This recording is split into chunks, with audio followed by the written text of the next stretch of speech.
So welcome to our town hall. This is the first one, and perhaps unsurprisingly, we haven't had so many people arrive yet. I'm going to give a presentation, which I might have to recap as people join, but this is about our new strategic refresh for GA4GH in 2022. So what's going to happen is I'm going to present some slides, and then we'll see if there's any questions by people and discussion afterwards. And if not, Marley and I might go back and have a cup of coffee. Okay, so here we go. Share and slideshow. Marley, does that work for you? Okay, perfect. Yes. Okay. So just an overview of the strategic refresh that we're going to be doing over the next month or so. So in 2020, we went through quite a deliberate strategic process to understand our priorities, our strategic priorities. And it's important to realize that those three major priorities that we have picked out, we are continuing with. So we don't see any sort of major change of direction of these three priorities of implementation support, interoperability and alignment, and engaging with healthcare and clinical standards. However, what we want to do is to work out how we're doing on these things, any course adjustment, where we should put the fine detail. And to do that, we are going to run a community survey. We're having 8 town hall meetings, and this is the first of them. And there's a public comment period coming up as well. And hopefully you'll be seeing this online, this will stimulate you to engage perhaps with the future town hall, with the survey, or provide comments. So we want to identify opportunities to advance those community priorities. We want to identify successes and failures of approaches. So one question is like, does the driver project model need to evolve? And we need to identify gaps in product roadmaps. And as before, we're doing both a top-down, this is the top-down strategic review, but we've also asked our work streams to give us a bottom-up view of what they think they're going to be doing over 2022-23. Just to say that an important part of our priorities was to have implementation focuses. And we now have 3 different real sort of streams of people who interact well, but we'd like to increase the interaction. And starting from the top right, there's the Federated Analysis Systems Project. This came out of the cloud work stream, but has been sort of the cloud testing working workbench. And culturally or socially, the people who come and use that project and participate are very much people who are sort of cloud first, cloud native groups. We recognize there was a gap of people who have robust existing workflows, very often in the research analytic community, but they don't really have an easy path to making those analyses and those environments work for GA4GH. And so we started the Starter Kit project, which is a series of microservices that you can deploy either on clouds, totally fine to deploy on clouds, but also, and importantly, on existing high performance computing environments, so farms and clusters, so things that have LSF or Slurm or that sort of system. And so this community here is really focused at the research and academic community that come very often from that background in this.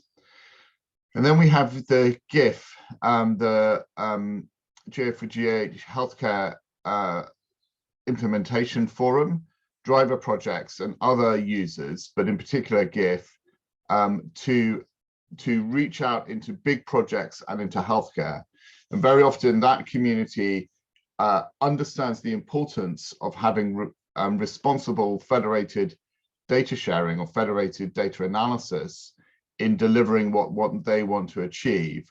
And so they're a sort of pull community for these two other sort of push communities on the right-hand side. So I talked about the fact that we had done a bottom-up view of this from our different work streams, just to give you a sense that all of these things are ticking over. Very soon for approval, we're going to have the pedigree standard, which I think will be very useful in ClinFino. We're going to have Beacon 2.0, which increases the sort of depth and reach of the Beacon protocol. And then we have the breach response protocol about how implementers can inform each other if a breach occurs on a particular implementation. And on the horizon, we've got questions around diversity in genomic data sets, your DNA, your say, ethical provenance toolkit. And then we have all of these different aspects, which we're just picking out a number of them here to show you of work that's happening in our work stream. So the VRS and the annotation standards on variation continues. Duo has matured and has become quite a mature product, and so sort of ticking over. The passports and authentication and authorization infrastructure really has, I think, gone through an important piece of working out precisely how it's going to work, and now we're very much into testing that. Cloud APIs being WES, TES, DRS, and others. Data access review standards, DACRIs, about how data access reviews should work. The consent toolkit about building better consents. A genomic discrimination policy that people can use as a framework to start their discussions about genomic discrimination, and a forum for discussing how GDPR regulation should be considered in the light of genomics. So there is a lot going on at the bottom, but again, we want to, in this process, understand things from the top. This goes to other things which are happening kind of bottom up. So as well as these product approval processes for each individual product, we want to increase the adoption of standards and develop resources to support their use. That goes to the implementation push and things like FASP and Starter Kit, and support cross-workstream collaboration to ensure the alignment across the suite of GA4GH deliverables. Now that goes to that integration priority from 2020, and there is a particular group inside of GA4GH, the TASC group, which is charged for that. And then finally, to continue the cross-standards organizations, which is abbreviated XSDO very often. So to continue the efforts of crossing our work with other standards organizations, a particularly important one is HL7 in ClinFino, and a number of these standards are going through both a GA4GH and an HL7 approval process. And the other one is a number of the other standards organizations that we work with. So let's have a look at these different priorities. So what would success look like for interoperability and alignment? So truly interoperable standards to enable solutions that can encompass multiple components of a pipeline, multiple platforms, and multiple use cases. And as I mentioned, this is being kind of executed through the technical alignment subcommittee task. And there's two key parts of that. One is schema blocks, which are sort of lightweight, small snippets of data model that we expect to be reused across GA4GH. And the second are connection demos. Implementation support. So what do we think implementation support would work well in? So driver projects and the expanding community are able to quickly adopt and implement GA4GH standards, driving broad uptake and subsequent interoperability across the community.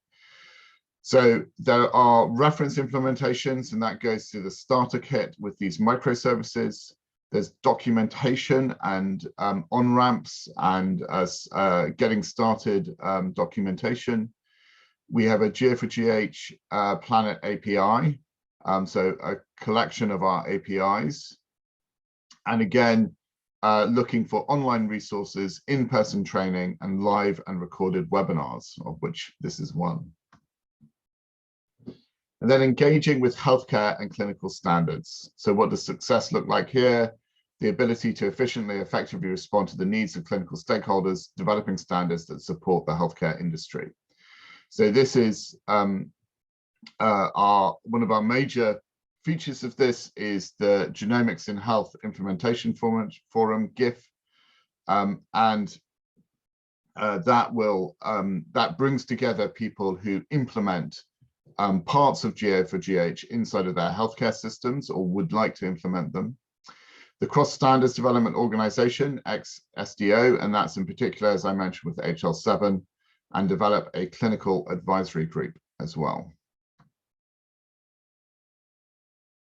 And so that is the end of these slides. And I guess I should stop sharing. And I should discover whether we've got anybody. Oh, no, we don't. That was a great opening. I don't. So that was a very quick webinar that I presented.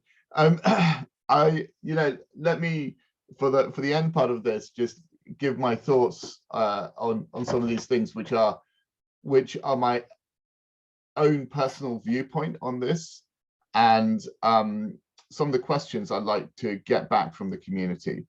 So I still feel that we have not got what I describe as over the hill on implementation.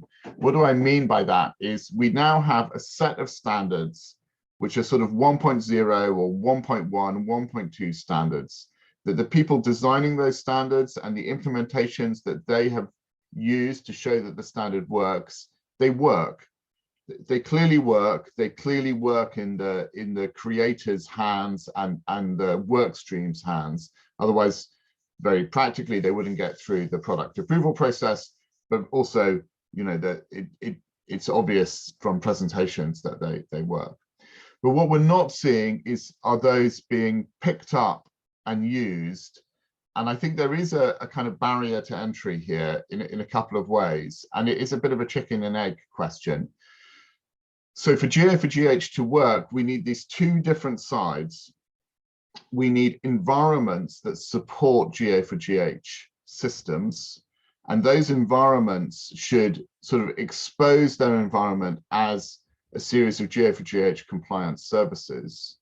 And then we need analytic tools and methods which use those environments. And I think we've got a bit of a chicken and egg scenario where the people developing environments say, well, there's not really much of a benefit to making the environment because there aren't that many tools or analytic tools that use it. And the people who are making analytic tools usually are driven by the science. They have a cohort in front of them. It's not in a GA4GH environment. And there's a learning curve, a learning bump at the very least on using GA4GH. Now, we want to push against these things in both cases. So on the environment side, we have both the FASP and the starter kit system to be able to download and run and create an environment for GA4GH. And actually, through the starter kit, we have realized that the only two standards that you must have really, are DRS, the Data Resource Service, and WES, the Workflow Execution Service. Those two services are the fundamentals of getting data and running containers. Now, there are many other services that I think are important for full-featured GA4GH environment, in particular passports. But passports, which is really which data sets do you have access for, and obviously interacts very closely with DRS. Implementing that involves not only technical questions, but also policy and authorization questions. And at the moment, everyone that runs a cohort has some way of managing authorization and access. And usually that's whether you get a login to this cloud and what your Unix permissions or your permissions to see files are inside of this particular environment. So it's managed at the moment by a combination of logins, and on HPCs, Unix groups, and in cloud things, access controls. So that's how access is handled. And it's important to stress for people running environments that you can continue to use those authorization and access methods while still implementing the DRS and WES services to make your system GA4GH compliant. So we would like to push many different services, but the starting ones are DRS and WES, and I actually think the next one will probably be Data Connect, very crudely DRS to give access to CRAM files, BAM files, and VCF files. All of those are GA4GH standards, of course. But Data Connect is the way that we see effectively tab delimited or CSV style data, so row data in different columns coming across into analytics. So that's the kind of journey there. And as those technical components come in, there will be more and more utility of bringing the passport system in as well. On the second side, on the analytic community, now we have some of these environments, it becomes more useful to write your code as a GA4GH compliant code. And here I'm taking off my chair of GA4GH hat, and I'm putting on my researcher hat. I run a small but perfectly formed research group, and my colleague in my research group, who kind of co-runs my research group, Tom Fitzgerald, has made a recent system that he has developed about copy number estimations, GA4GH compliant, and that's called CNEST. We also have a copy number wide association study system, which will come through, I hope, as well. And Tom has shown that he can make this run both with the starter kit and with Terra, which is the all of us verily broad GA4GH compliant environment for genomics. And we hope to see this go into be tested out in more environments in the future. Now, for the analytic community, if you're a researcher or you're a genomics researcher, the benefit here is that that system is open. You can see it, you can look at the Docker, you can see how Tom has composed and gone through the workflow there. And it's a kind of thing to start with to kind of hack on. And by building your analytics in a GA4GH compliant way, you should be able to run with the starter kit locally, so on your own cluster, but you can also run in Terra, and I hope in more and more environments. So I'm hoping that environments like Genomics England, for example, will be GA4GH compliant, at least at this WES and DRS level, and many others. So all of us being another example. So we're trying to push these two things at the same time. And one of the things which I'd love to hear about is whether that Onramp is looking good for people. Are they interested? Can they get involved? How is it going to work out for them for this? And what I think it's very easy for people who are thinking about standards to say, oh, well, I can't do it until you've done X. For example, I don't know, passport integration with DRS, or I can't do it until you've done Y.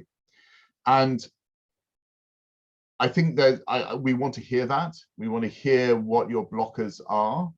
But I'd also want to encourage you to think about the fact that in many places, we do make these systems work without GA4GH standards, but of course, they're not interoperable. So there's some way of accessing data, of getting access to genomics and phenomes, and then doing some computation. And so I'd really also encourage people to think about that retrofit on existing systems, or the smallest step that that you can see work in-house.